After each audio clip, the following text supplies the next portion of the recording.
Hello, welcome back. I hope everybody's game has been going well. It's been a week. I imagine that hopefully nothing too drastic has occurred during your campaign as you run through the Lost Mine of Phandelver. For those of you who are unaware, this is a weekly Lost Mine of Phandelver Dungeon Master tutorial to assist you in getting into the game, to make sure that everything is going well. And of course, we go over the major locations of that adventure just to make it as easy as possible for you to actually run it. I'm going to run a poll. Feel free to respond to the poll. Feel free to ask questions. So this is usually how I do these live streams, okay? I am going to present everything first. I'm going to use a slideshow for that. And then I'm going to open up for questions and answers. I would normally have a demonstration section, but my desk is unusable at present, so I can't lay out a battle mat or miniatures or anything like that, but that will be coming. I'm just waiting for the final equipment to install, and that gear is still in transport. So once that comes, then I will go back to using the battle mat and battle grid so that you can see stuff as well, okay? But we're still going to be able to cover lots of different things. Today is Ruins of Thundertree. That does not mean that you need to restrict your questions to the Ruins of Thundertree. It just means that that's the section that I'm going to cover specifically. So I'm going to pull out the earplugs. I suggest you get food, drink, make sure you are comfortable. Good time zone. Okay, well, that's good. Marina, thank you. Right, so I run these primarily because I want people to play with their family and their kids. And I know a lot of parents are running this, but I know a lot of people are getting into Dungeons & Dragons for the very first time, and the Lost Mine of Phandelver is often the first port of call. So plenty of support around it is I think, a good idea. Okay. Right, I think I'm ready. You'll have to excuse me. I will drink some water as I go.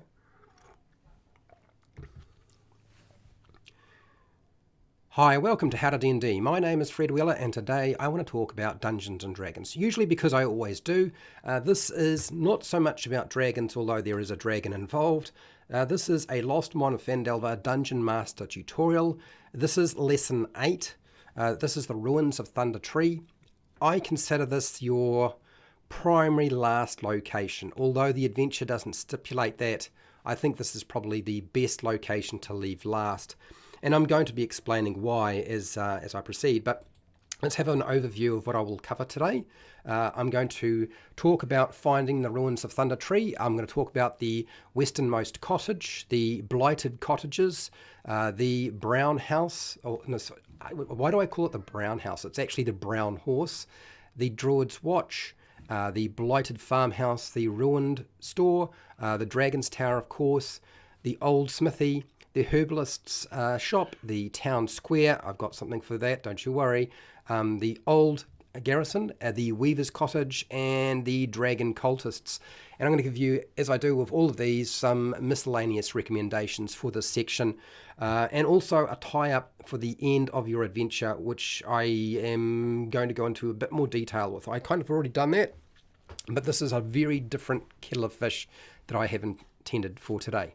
The objectives for today are to explain everything that I just discussed. I will not be able to demonstrate because my desk is not available to do that, and I won't be able to allow a playthrough with me at this time, primarily because I don't have those facilities set up yet. But in the future, certainly. And in the near future, the demonstration section will return. It won't disappear forever, I can assure you. Now, for those of you who don't know, the Lost Mine of Phandelver is now available for free. The adventure is now on D&D Beyond. You don't have to pay anything. You can just download it or access most of it. You can download the high-resolution maps, all of the artwork and images, all the monsters. You can access all of the stat blocks, including the specialized ones, and of course the adventure itself. So you do not need to actually pay for the Lost Mine of Phandelver if you don't want to. You can actually run it completely digitally, and you can drop all those maps into a virtual tabletop without too much trouble, I would imagine. So this is a largish location. The Ruins of Thundertree is actually made up of 13 locations of which, even though the map looks small, it actually covers a huge area because every square represents 10 feet. So it's not like a lot of the other locations we've had. It's supposed to be an old ruined town, essentially. Okay, so let's go to the first topic of the day, and that is finding the ruins of Thundertree. Like, how do we go about dealing with finding the ruins of Thundertree? Well, first off, as it happens, the pre-made character sheet for the folk hero fighter, their background has the appearance they used to live in the village of Thundertree before it was destroyed. It now has lots of monsters there, and there's now a dragon residing there, and that particular character is aware there's a dragon and there are monsters to clear out. So that's sort of one of the driving forces for one of the characters. It's unfortunate that it is a driving force because it could lead to a lot of problems for the players later on, particularly if they tackle it too soon. But that's one way of getting them there. Marina Dendra, I believe, from the slave pens in the Red Brand hideout, can offer a reward in the form of a hidden location where they will find a necklace, and the players can claim this. So this will also, if they decide to pursue that avenue after finishing the Red Brand hideout, they could wind up at whatever point they want to, going to the ruins of Thundertree and looking for that hidden location that Marina has actually given them, and then they can claim that necklace. Quillan Elderleaf can also suggest visiting Rudolph the druid. Is it Rudolph? I always feel like I want to say Rudolph the reindeer, but Rudolph the druid in the ruins of Thundertree, and apparently the druid can provide them with information on the location that they might be looking for. Now, there are some provisos for doing this, but seriously, it's probably a good way of getting them there to collect information, since that druid knows lots of things. Like, they can give them, he can give them information on where the Cragmore Castle is and where Wave Echo Cave is, for a price, of course. The ruins of Thundertree are in fact not a secret, so it's not like the players would have no idea that the location exists. It's just that people don't venture to this location because it's rather too dangerous as a location to go to. The simplest way to encourage the player characters to seek out the ruins of Thundertree is to actually have Venomfang the dragon attack Phandalin and carry off a small farm animal for food, and then they can just follow the dragon as it flies off into the distance. That's probably the easiest way to get them to that location when you're ready to do so, if you're the dungeon master. Okay, so there's a bunch of different locations. Some are really interesting and some are kind of repetitive and are seriously quite boring. So we'll deal with the first of them. Unfortunately, the monsters in this location aren't necessarily the best. So the westernmost cottage. This is where you will find blights. A lot of blights. And it seems to be an ongoing issue as there are more blights. Okay, blights are in fact a boring monster to fight, even with a large group. I mean, a large group is probably going to smash through those blights pretty quickly if they are the right level. So if the player characters are sort of cutting their way through the monsters and cutting those monsters apart really quickly, you might want to just remove them completely from the location and don't even bother with them. I know that seems odd, but you know, there's no point putting something in the adventure if it's not even fun. Like, there's a time where making a combat easy is a good idea, but sometimes it's just way too easy and really boring for the players. This might be one of those times where you just say, we attack them. Okay, you decimate them easily. Move on. These twig blights will try to avoid the party, particularly if they are a large group. So a large group of player characters. They're probably going to flee also. I don't think that they would stay and fight to the death. So just a couple of things to consider. The ongoing issue of twig blights will present itself again, I can assure you. So I'm going to talk again. This is the second location. This is the blighted cottage. The blighted cottage, if any of the player characters have the ability to speak with plants, or they have the spell Speak with Plants, see page 277 of the player's handbook for that spell, there's a chance they might discover the creatures in this location are very hungry and just offer them some food to avoid a battle with them. Like, that might be the easiest way to deal with that particular collection of twig blights. There's no real effective way to employ the twig blights in combat, unfortunately, because I just don't have very many abilities. But generally, they don't fight to the death, and they will flee if necessary. The most effective method of dealing with a twig blight is to simply wave a flaming torch, if they have a torch to flame, at them, and or light a fire or use fire spells, as this generally will scare them off straight away. They won't continue fighting. If the player characters search the cottage, allow them to find the old chest in this location without a perception check, because it's an easy check, right? Easy is 10. So if it's an easy check, why would you have them roll dice? It's a bit pointless. If we're dealing with a DC that's greater than 10, then maybe consider it, but it isn't. It's just a DC 10. Either that or maybe make the DC a bit harder. But I think we want them to find it. We just don't want them to have to roll unnecessary dice. Location 3. This location I get mixed up all the time. This is the brown horse. Not the brown house, but the brown horse. The most effective way to employ the ash zombies in this location is to have them attack multiple player characters in melee. This way they will benefit from the ash puff ability as much as possible, because the more enemies or the more player characters they engage in battle, the more likely the ash will fly in a greater distance. So yeah, that's probably the best way to employ them. Zombies aren't necessarily the toughest monsters, particularly as your characters may well be level 4 or 5 when they get here. But if they're not, it's going to be a bit more difficult. The ash is actually probably the hardest thing to deal with. The best way to deal with an ash zombie is to use something like the turn undead abilities, destroying them with a paladin smite. You might even have the destroy undead ability as well. Keeping your distance from these ash zombies is probably a very good idea, and this is one time where Sacred Flame, the cantrip, will actually be effective, because zombies have a very low dexterity, which means their dexterity saving throw is very poor. So more than likely you will find that the Sacred Flame will not be a sacred miss. It will actually do what it needs to do. And Sacred Flame is one of the better ways to get rid of a zombie, as they have this undead fortitude, which means if you don't do a critical hit or radiant damage, then they get back up, and Sacred Flame does radiant damage. Okay, location 4, which is the Druid's Watch. Oh, where are we? Druid's Watch. Okay, just give me a second, I need some water.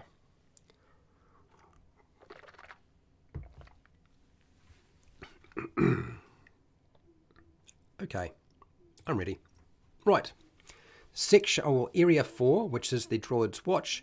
Role-playing the Rudolph Druid, you can pretty much find what you need on page 31 to 32 of the adventure. Or you can just play this particular druid as a friendly and helpful hippie, like maybe Jimi Hendrix. If you've ever seen Jimi Hendrix in a live interview, you'd kind of get an idea of what he's like. I'm going to suggest Jimi Hendrix. That's all that popped through my mind. If you don't know how to play Jimi Hendrix, don't worry about it, okay? He's basically a friendly hippie, and you don't want to make him a character they don't like. He's there to actually assist them. It's one of the characters or NPCs in this adventure I never did a rundown or breakdown of, because it's my least favorite NPC out of the entire adventure. I think it is a very poor one, and yeah, maybe I will do a video on it in the future, but make him like Jimi Hendrix. Who knows? The small house is intended to be a safe haven for the player's characters to rest in when required. Now, there are obviously some things you need to do. You need to make sure that you bar the door and you lock it all up, and you don't make too much noise so that the other creatures that live in that location don't come to your come there. And the twig blights are probably not going to be a big issue. The only problem is if the dragon knows that they are around, that house is not going to save them from a green dragon. Like, there's no way that's going to help them in the slightest. That green dragon will tear that thing apart. So if they decide that they're going to use it as a safe haven, it's probably only against all the other creatures, but not the dragon. Okay, Area 5. Oh, this is where we start getting into some of the more boring locations where I feel like I'm having to repeat myself. But we'll do our best to get through these sections as quickly as possible. So the blighted farmhouse, this is Area 5. Look, I'm just going to refer you to my previous recommendations on the twig blights from Area 2 and the blighted cottage. I think just use all that information that I provided before. I don't want to repeat myself about twig blights if I can help it. I want to just move on to the next one if I can. So next one is actually Area 6. This is the ruined store. The ruined store presents a different challenge. We have spiders. The best way to deal with these spiders is to actually burn them away with a torch or another fire source to avoid having them move through them. Like if the player characters want to deal with that area, it's probably better that they burn away all the cobwebs first. A variety of different ways. I recommend if the player's characters attempt to push or move their way through the webs, ignore that DC 10 strength athletics check because it's an easy check, and instead increase the DC to 12. Otherwise, it's kind of pointless. As I said, I wouldn't bother rolling for DC 10s. If it's higher than a DC 10, then maybe consider it. So change that to a DC 12. You may even want to increase it a little bit more so it's a bit more difficult. The most effective way to actually employ a giant spider, and there are a few of them here, is to have them use the web ability. Now, that means you need to put them on the ceiling or the wall, snare those player characters with their web ability. Do that first. Once they have snared up all the player characters, then they would move in and bite them and feed on their prey. You don't usually go for the bite straight away. What you want to do is actually secure your victim first and then feed on their blood. The best way to actually deal with the giant spiders for the player characters is to avoid getting webbed, obviously. And probably the best way to also deal with them is to burn all the webs away completely so that they can't use their web sense. They have a web sense, and this is why you want webs right throughout the location, is so that as they push through the webs, the spiders know they're there. Now, if they burn them away, then the spiders will know there's something going on, and they may actually attract the spider's attention. Okay, so burning those webs away completely is probably one of the better things to do. So any kind of area effect fire spell, like Burning Hands, would be pretty effective with dealing with a giant spider and the webs in this location. And if you want a bit more information on Burning Hands, then page 220 of the player's handbook. And of course, if they've got the Firebolt cantrip, that will ignite stuff as well, so they could use that, but it won't cover quite so much area.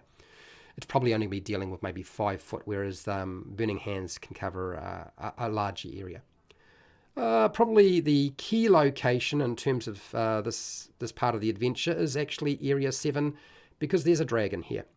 As we would expect, there's going to be a dragon in a Dungeons & Dragons adventure. Otherwise, why would you not have one of those? Like, that would be strange.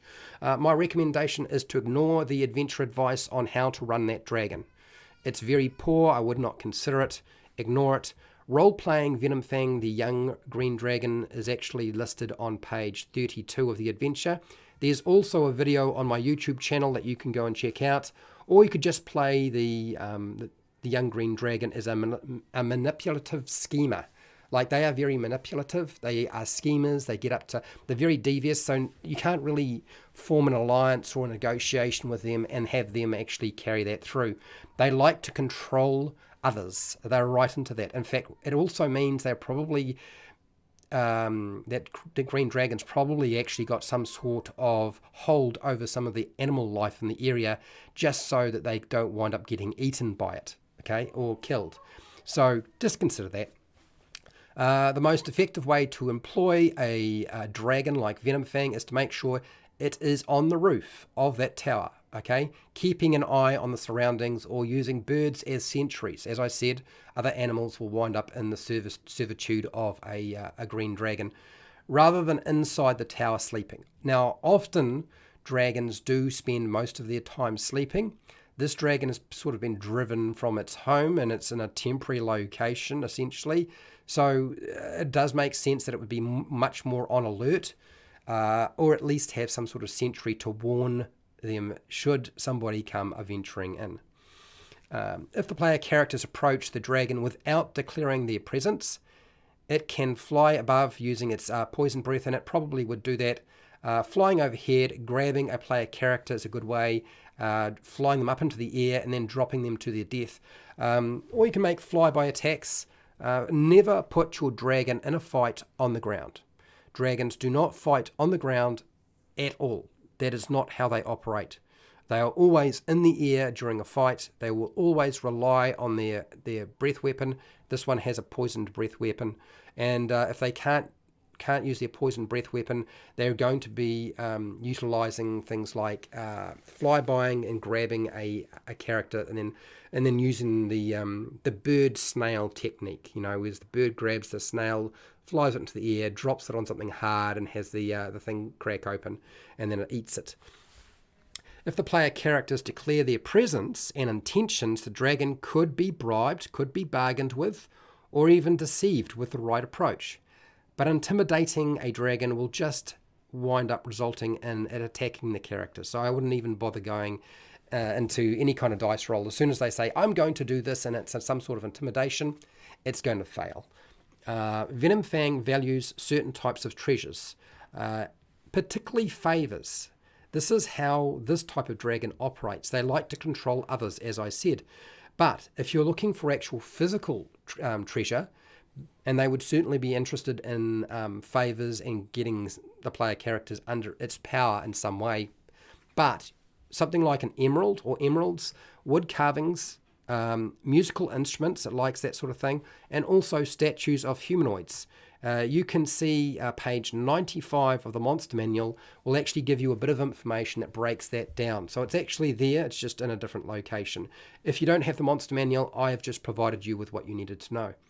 A young green dragon will likely TPK, which is total party kill. That means kill every single player character at your table if they are sort of, I would say it's possible for that to happen at level 4 or lower. Certainly lower than level 4, it's very likely. But at level 5, characters will be fine with good tactics and good luck. If they don't roll badly and the Dungeon Master doesn't roll really well and they have good tactics, they have a fair chance. If they are level 4, it will be very difficult. It also comes down to how big your group is, how skilled you are as a Dungeon Master, but I've given you some basic techniques to deal with that'll make things quite difficult for them. And you know, dragons are supposed to be tough. Like if the characters are going to die anywhere, this is the place to have it happen. Dragons work best in a game when the player characters and the Dungeon Master can accept that failure and death is very likely, because they are meant to be a big deal. I know this is supposed to be a introduction into Dungeons and Dragons 5e. This might be your first game and you're thinking, well, I don't want to do that. I don't want to have my player characters die. But if it's going to happen anywhere, this is probably the best time for it to occur. Okay. Otherwise, dragons just come off as being nothing but a nuisance and actually a kind of a pushover, which we don't want to reinforce that. Right, I just need another drink of water and then I'll continue.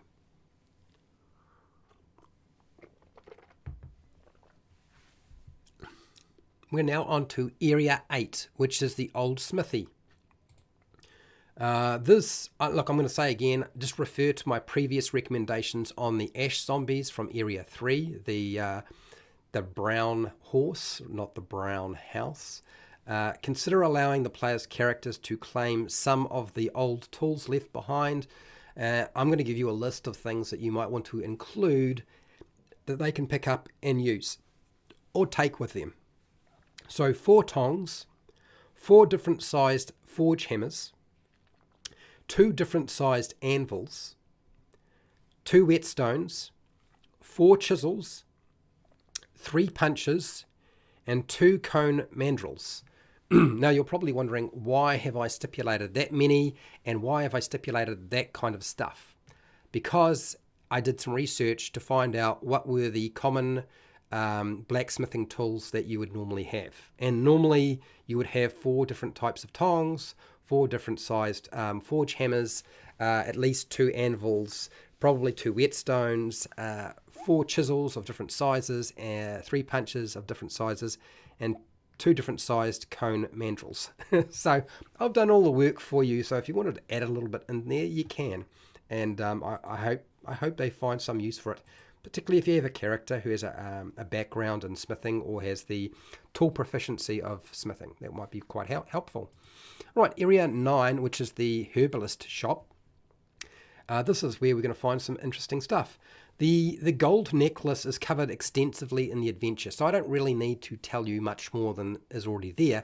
What I will point out, and you may have considered this and may not, and that is the piece of jewellery. This golden necklace could be used by the player characters to ask another question of Agatha the Banshee and Conyberry, because the piece of jewellery they took the first time to Agatha was specifically to complete the quest for Sister Gorel. But if they had another piece of jewellery, and this is one, they could take that piece of jewellery to Agatha and say, can we ask another question, offer that as a gift? I wasn't going to suggest that as another way of them getting more information out of Agatha if they wanted it, because they can only ever get one question answered otherwise. Okay, let's go on to Area 10. Area 10 seems like a non-event. This is the town square. The problem with the town square is it actually opens up a lot of questions that you can't answer, unfortunately. And so I'm going to point them out to you. I found nothing on the Palin the hero. Palin is a hero that there's nothing on the internet about this particular hero or character. And there's nothing in the adventure book. So nothing in the adventure book, nothing on the internet. And it's kind of frustrating because there's bound to be somebody who's, even if they identify, oh, that statue is the hero Palin, you can't tell them anything about Palin unless you make it all up yourself. So I have a solution for you. I'm going to suggest using the Greek mythology of Blighted. I think I got that pronounced right, for Palin. If you want additional information for the player's characters to discover, use the story of Blighted. That would be my suggestion to you. It's a very famous hero from Greek mythology. You can type into Google and you'll find everything you need to know about it. Those of you who are patrons will get the document, so you won't even have to search for it. It'll be part of the links. Consider adding a hidden compartment underneath the statue of Palin. Now, what are we going to put in this hidden location? I'm going to suggest that it holds a magic weapon or a magic sword that used to belong to Palin. Now, the only way they're going to find it if the player characters push the statue over. One of the mechanics they have included in the adventure is the ability to, they're giving you some instructions about how to push over the statue. Why? This is why. Push over the statue, find the hidden compartment, and then claim a magic sword or magic weapon. I'm adding that in because I think that's what needs to sort of go there. If you don't like that idea, don't include it. But I think that is probably something to consider. I know it kind of rewards somebody from being destructive, but it kind of doesn't. They are still exploring, which is kind of nice. Right. Area 11, which is the old garrison. The old garrison is pretty boring. This has just got more ash zombies, so refer to my previous recommendations on the ash zombies from Area 3, the brown horse, and you'll get what you need from there, okay? It's pretty much the same information. Then we have Area 12. Area 12 is the Weaver's Cottage. Okay, so you would think this was a non-event, the Weaver's Cottage, but I've got something for you that you can include into your adventure. The broken loom in the corner of the room could be repaired with the mending spell, or if the player characters have proficiency in carpenter tools and have the tools with them. Okay, I wouldn't even bother having them make a tool proficiency check or a skill check.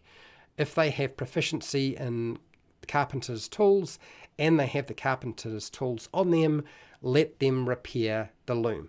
Okay, don't worry about a dice roll. The mending spell, of course, would be able to do it without too much trouble. And then what would you do with a loom once you've repaired it? The loom could be used by the player characters if you've got somebody who likes the idea of weaving, or it's not so much weaving, I guess. Maybe sewing. Maybe you've got a tailor. Otherwise, why not consider having it being sold for between 10 and 20 gold pieces in its current condition, once it's been repaired, that is. Like, once you've repaired this thing, it would probably be worth some money. Broken, it's probably worth nothing. So, yeah, just an opportunity to make a little bit more cash on the side and do something with the loom. Otherwise, it's there, but doesn't do very much. Okay, Area 13, which is the dragon cultists. The cultists are hidden in this farmhouse. So use a contest between the stealth check of your cultists, which is going to be a +1 to a 20-sided dice roll. And then you're going to compare that against the player characters who are going to be listening at the door. And you might want to use something like perception or passive perception, up to you. Now, for the cultists being listened to at the, if you've got player characters who listen at the door to try to pick them up, what are they going to hear if they actually succeed in this contest? Well, they're probably going to hear the sounds of whispering and maybe hear a little bit of movement. They're not going to know that the cultists in there or exactly what's going on or see them, but they'll be able to pick up the sounds of movement if they are successful.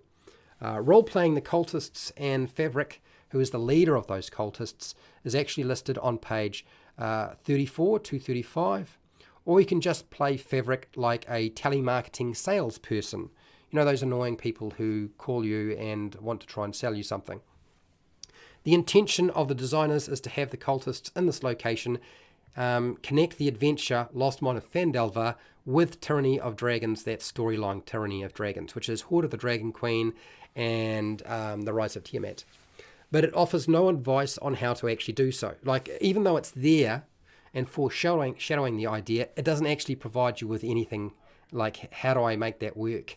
So what I'm going to do is I'm going to explain very, very quickly how you can include the two. If you want to connect the two adventures, Lost Mine of Phandelver to Horde of the Dragon Queen, my suggestion is run Lost Mine of Phandelver first. After you've done that, I want you to run Episode 1 and Episode 2 of Horde of the Dragon Queen. Instead of it being the town of Greenest, it's going to be the town of Phandalin, and then run Episode 7 and 8 of Horde of the Dragon Queen, and you are finished. And make sure to place a castle in Phandalin if you're going to do something like this, okay? Right, we've covered all of the different locations, but I do in fact have quite a few different recommendations that I have for you, given that we are coming to the end of this adventure. And I have also decided to do something a little bit different. I'm going to expand this adventure and turn it into the main event in some respect. Just bear with me, I need some more water. Okay, I just said I'm going to turn the Ruins of Thundertree into the main event. Like, how do we do that? Let's talk about some of the other things first, but I'll get to that. Dealing with the aftermath of defeating Venomfang will complete the folk hero fighter's goal, for one thing. You can achieve the dragon, the druid's quest of disposing of the dragon, hopefully. And it will also probably mean that you have the information you need to find Wave Echo Cave, because Rudolph will actually take you. The druid will actually take you to that location if that's what you wanted. Treasure in the location is pretty generous, but you could still add some potions of healing if your characters are needing it. And that's what I would suggest, is just stick with potions of healing rather than other things. What about awarding experience points? Well, you award experience points for killing monsters. You can also, if they are defeated, that means they might be driven off or flee. You could bribe some of the monsters, like the cultists can be bribed. You can't really bribe a zombie, though, and you can't really bribe, well, you can to a certain degree. You can bribe a twig blight. You may even be able to bribe a dragon. Like, you know, you can try. You can always try, yeah? The players don't gain a milestone for completing this area as set out by this adventure at this present time, unless the Dungeon Master has turned this location into a major quest location.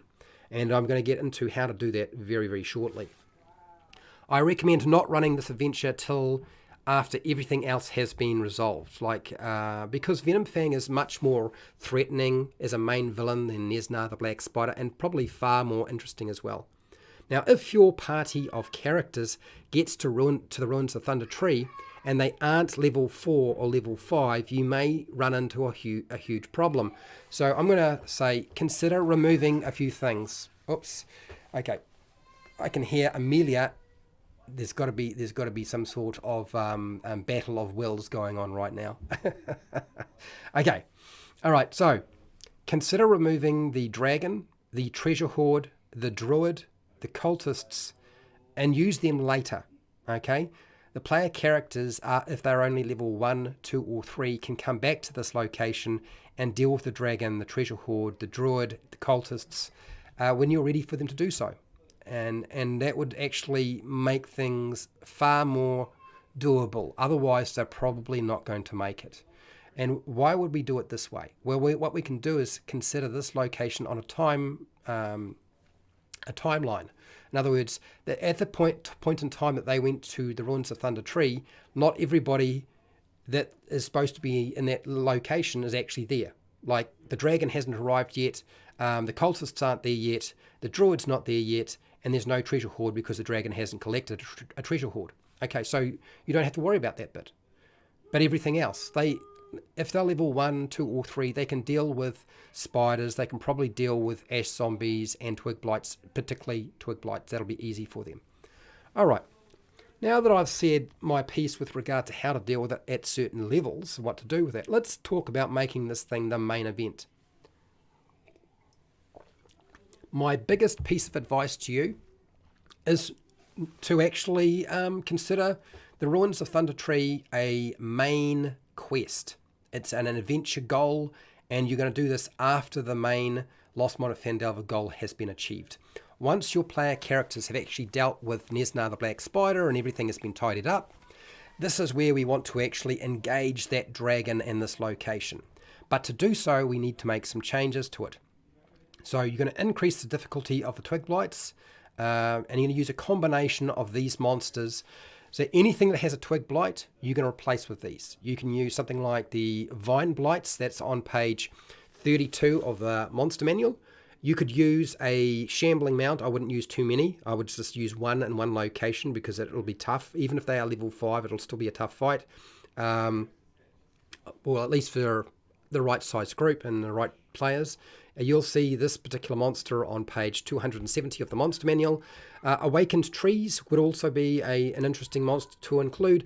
Awakened trees are good because if they know how to speak with plants, they could actually convince them not to attack. And that you'll find that information on page 317 of the monster manual. That's the awakened tree as a replacement to get rid of those silly twig blights. And then the wood woads. You'll find them on page 198 of Volo's Guide to Monsters. I know this is not in the normal monster manual. It might be a bit more difficult to find. All the other monsters I have stated are things you can find on D&D Beyond very easily. Wood woads, probably not, unfortunately. These are far more interesting monsters than twig blights and far more suitable for a character who is between level 4 and 5. And at this point, they should be level 5 if they've completed the main adventure for the Lost Mine of Phandelver and you've saved the ruins of Thundertree to the very end. Other than that, you can keep all the spiders, you can keep the ash zombies, and of course you keep the dragon.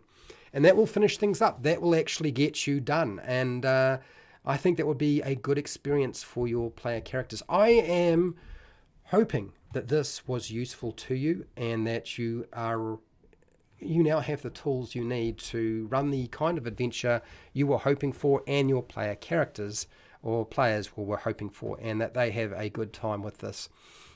So you can be assured that if you like this sort of thing, you'll find more of this on my channel, but you'll also find on Patreon, I have the written documentation for all of this stuff, so you can find it. So if you don't have to have to write it all down, plus a lot of additional resources that I can't really include in a video presentation. So till next time, keep rolling those 20s.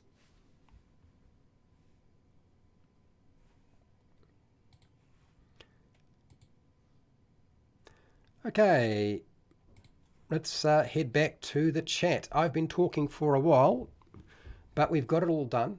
And so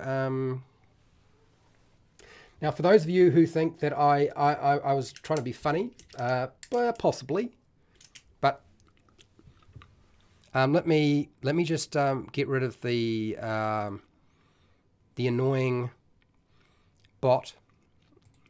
I couldn't see it taking place because I was busy doing my thing. So let me just do this, and then we'll go into a discussion. Any questions that you have, anything you want to say, anything you want to add, this is probably the best time to do it. I'm just working my way through here and getting rid of the nonsense. Live streams seem to be drawing way too many bots. I'm kind of sick of it, frankly. I wish YouTube would do something about it. Anyway, let's see who we've got here. So, is this your first time as a Dungeon Master running the Lost Mine of Phandelver? We've got yes, 33% out of 15 votes. No, 53%. Interesting. Coming back into DMing, 13%. All right, I will leave that open. That's interesting to know. I keep finding that this isn't the first time people have run the Lost Mine of Phandelver, yet they are here. So obviously I'm offering something, or they're hoping to find something new. So what I've done, I ran this originally on Lighthall, and I've made some upgrades to this presentation for those of you who were wondering. So there are some additions that I had put in there specifically to actually give you a few more tools and do a bit of the homework that you might have had to do. Marina, hello. Jasper, hello. Dinomancer. Dinomancer is a patron, and he's one of the people who helps support these types of online live classes working and continuing on. Was there a hag in the campaign? No, Jasper, there's no hag in the campaign. There is a hag in the campaign if you decide to put one in. No, there isn't a hag. Yeah, I think maybe you're getting the concept of a hag mixed up with the banshee, possibly. Hello, Overboard Miniature Gaming. How's it going, Joe? Welcome. You keep picturing a green hag. Well, maybe maybe the green hag needs to be added. Maybe that's part of the adventure later on. Hello. Okay, let me just keep going down here nice and quickly. Just to remind you that in terms of supporting this class, so it continues on into the future, you can do that through Patreon for $1 a month. Just a lot. I mean, there's no tiers, so you can pay as little as $1 a month, or whatever you feel is suitable. You will find all of the edited, pre-recorded lessons that I originally did on there that only are available to patrons, and you'll find all the documentation. So the Dungeon Master handouts are going there, or for all the lessons. They should almost all be there, apart from the one I've just done today, and this one will go up in the future reasonably soon, hopefully. And then you'll find that I will work my way through all of the non-player characters, all the NPCs that I did videos on. All the documentation for them will also wind up on Patreon in the future. Just might take me a little while because I did a lot of characters. Yeah. Otherwise, super chat and super stickers also very much appreciated. So yes. Okay. There's a banshee called Agatha. Yes, that's you're probably getting mixed up with the Agatha. Yeah, it's just not in Thundertree. Exactly. That's the one. Okay. You just changed my username for my future videos. Oh, good. I'm glad to hear that. So Overboard's got a YouTube channel, does miniatures and terrain and reviews. You should go and check him out. I role-played old Venom Fang, and I did mess up, but I had him on the ground a few times. Well, I messed up with Venom Fang as well, okay? He died brutally and very quickly when I first ran him. And I've seen people run Venom Fang much better than I did. Most of the advice that I have provided in this this live stream is other dungeon masters taking on tactics that I wish I had done myself. What's that, Dynamancer? Yeah, on the ground is always a bad idea. Agile Monk, hello Agile Monk. How's it going, Monk? Agile Monk is a patron and supports me on Patreon, and has been quite instrumental in supporting me to make sure I can get these things working better. I'm going to apologise right now. You'll notice that the slideshow for this is not in 4K. The video coming off the camera is in 4K, if you're watching in 4K. It's high quality. If the slides look bad, I have to go through and make each individual one, which is going to take me a little bit of time to upgrade it to 4K because the resolution is just not high enough. But I will fix that. It should look all right on 1280 by 720 and maybe 1920 by 1080. It should be all right. 4K, the slideshow might be a bit on the fuzzy side. I have been using Lost Mine to train lots and lots of folks that want to, So this is one of the things that I like about Agile Monk is he actually runs a lot of games for new people. And Agile Monk is been playing Dungeons and Dragons for a very long time. So yes. Yep, that's what it is.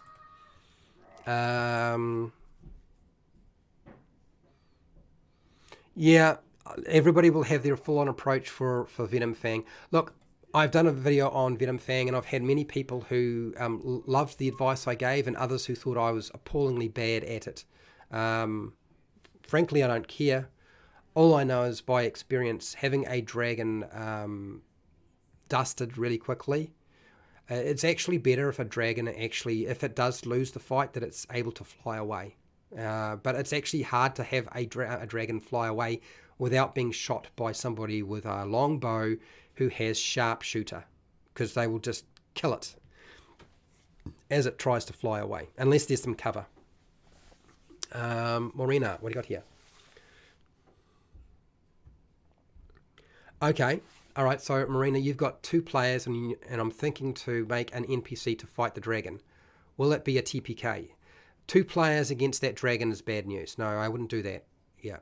What level should I make them to fight Venom Fang? It's better if they're level 5. Level 4, if you had a bigger group, would be all right. Level 2 is probably two characters. Even at level 4 or 5 is probably way too hard. You can change the hit points of the dragon if you think that would help, but the problem is its damage output with its breath weapon is so horrendous. Probably the best way is I don't know who your 2 players are, but if they are kids, give them an animal companion. I've done videos in explaining how to give people animal companions that can engage in combat. So I've done videos on that, but you can also use the Wizards of the Coast sidekick rules, which you'll find there's an unearthed arcana, early sort of development thing. Tasha's Cauldron of Everything has the sidekick rules, and then you'll also find that the Essentials kit has sidekicks to a certain level, but probably high enough for what you need. But otherwise, I do have 2 videos that talk about selecting the different type of animal companion to include with your group. I don't advise this unless you have a really small group, but 2 players is going to be that problem, right? I think the other thing is, I would say there's another video that explains how to build the animal companion so it can survive battle. So yeah, if you just type in animal companions under my channel, you should have everything come up that you need. Dinomancer. Dinomancer, you agree with my blacksmith hobbyist research. Okay, good. I'm not actually a blacksmith hobbyist, but I did my research. And I'm glad that you agree with the items that I selected. By the way, we're making a monster tomorrow as part of the Dungeon Master prep. We're also making a location this week after the monster creation section. For those of you who don't know, there is a lot of live streams coming up this week, if you hadn't figured it out. Yep. No, you're not responsible for the bot. Dinomancer, you're happy with the breakdown? Good. Yeah, yeah, exactly. Yeah, darn those bots. Dear. Just let me have a drink of water, and it looks like I'm almost at the bottom of the chat, which is kind of cool.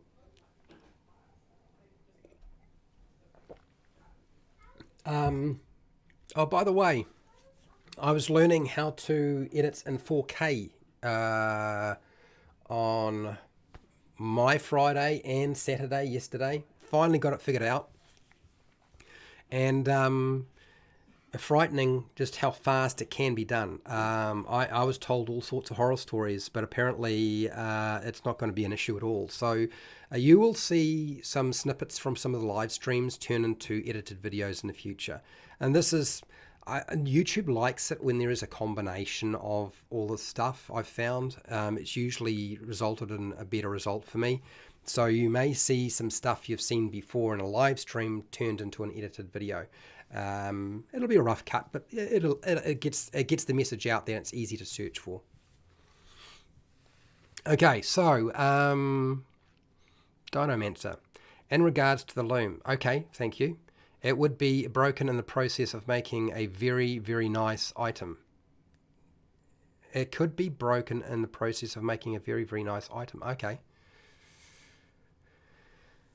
Yeah, it could be. Well, yes, you could do that. You could do something with it. I mean, there were a lot of locations that just felt like they were nothing. Like, the monster was boring. There wasn't much to do with the location. And so what I've done is tried to expand things, but without putting stuff that didn't sort of make sense, that it shouldn't be there. I've just tried to use what I had, okay? And then allow them through. Do they? Does Wizards of the Coast charge the bots extra? Maybe they do.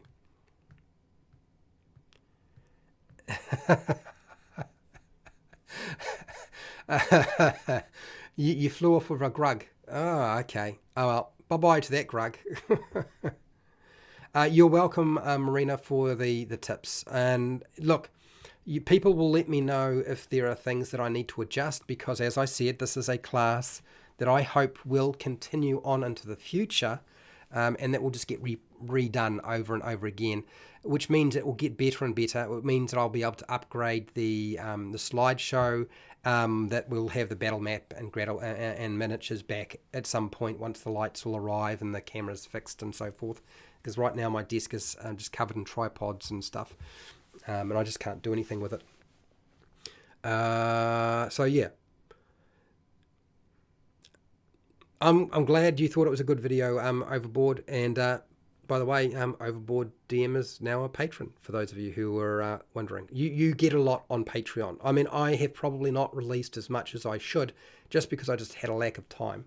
Once everything's set up, it'll be a lot easier, and then you'll see the stream of material that you can actually use as a dungeon master expand. And of course, I will still do stuff that is useful for players. It will be less than what I do for a dungeon master. Shiner81, how's it going? I'm glad you found this interesting. That's good news. I'm happy to hear that. Dear, we've got a few more people who voted. Yeah, so those of you who missed the early lessons of Lost Mine of Phandelver, you can be assured that it is going to come back, right? So I've got lesson 1 to 8. We've just finished lesson 8 today. I've got a Q&A that I will do from time to time as well, because it seems like it's useful, although I won't do Q&As unless I feel like the other lessons aren't doing the job. The reason there's a Q&A is to deal with the Q&A aspect. There's a reason why there are questions and answers after a presentation, is so that you can actually ask all those questions, okay? So that means that next week we will return, and we'll be starting at the very beginning with goblin arrows and and leading into our very first part of the adventure. Like there is no intention to stop at this present time. So yes, that means that next week we'll talk about introducing characters in Gundren and the Goblin Arrows encounter. I'll cover that. And then, of course, the week after, it will be, after that one, it'll be Cragmore Hideout, and we'll just keep going. You can see the layout, and if you look at the in the live stream description, you'll see how the program is laid out. So you know exactly what to expect week from week, okay? So yes, you can count on it as a place where you can keep coming and asking questions if you get stuck. All right. Well, I think we can actually finish up there, and I can finish early, which is amazing. Would not have expected that I could finish early, but I'm happy that I can. It's probably because I don't have the maps and miniatures. If I had the maps and miniatures, people would be like, there'd be a bit more going on, I would imagine. But don't worry, it'll come back. It'll come back. So let's get this show on the road, and let's move ourselves on, shall I? I'll just go over here, and that is So I would just like to say thank you to my patrons for supporting me to keep doing this sort of thing. Thank you to the people who watch my live streams and my edited videos on topics. There are lots of videos and everything. You really do make the difference by doing that sort of thing. I'd also like to say that expect more really cool things to occur, because it will just keep getting better and better. Okay. And wherever you are in the world, whether it be the morning, the night, or the wee early morning, please look after yourself, your family, and your friends. Be nice to your neighbours. And hey, till next time, keep rolling those 20s.